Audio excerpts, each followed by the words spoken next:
Facebook. Yan. So, papahirapan ko na si Raisen. Ngayon yan. Dito banda, normal parkour ulit. Yan. Okay na siguro yan. Pagdating dito banda, gagawa ko ngayon. Sa ating buhay mayroon tayong gamit na wika.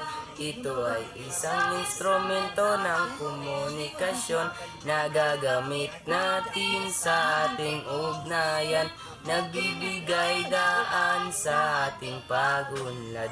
Mayroon tayong gamit na wikang pangkonsepto. Ito ay ang una at ang ikalawa na wika. Ang unang wika ay ating nakagisnan. Tinatawag din na katutubong wika.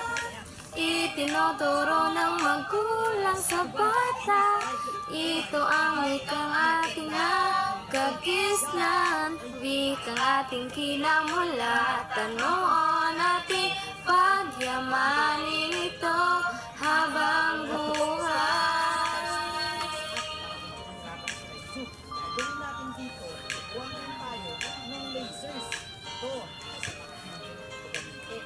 Maglalagay tayo ng mga laser tags na ganito, laser shields, yan, para may mga pagpalinis sa laser na ganito. Mayroon din tayong tawag na ikalawang wika. Nagbibigay daan sa ating pakikipagtao. Ginagamit natin sa ating usapan. Sa hanap buhay ka, bahot pagka. Gagawa tayo parang sa labas na ng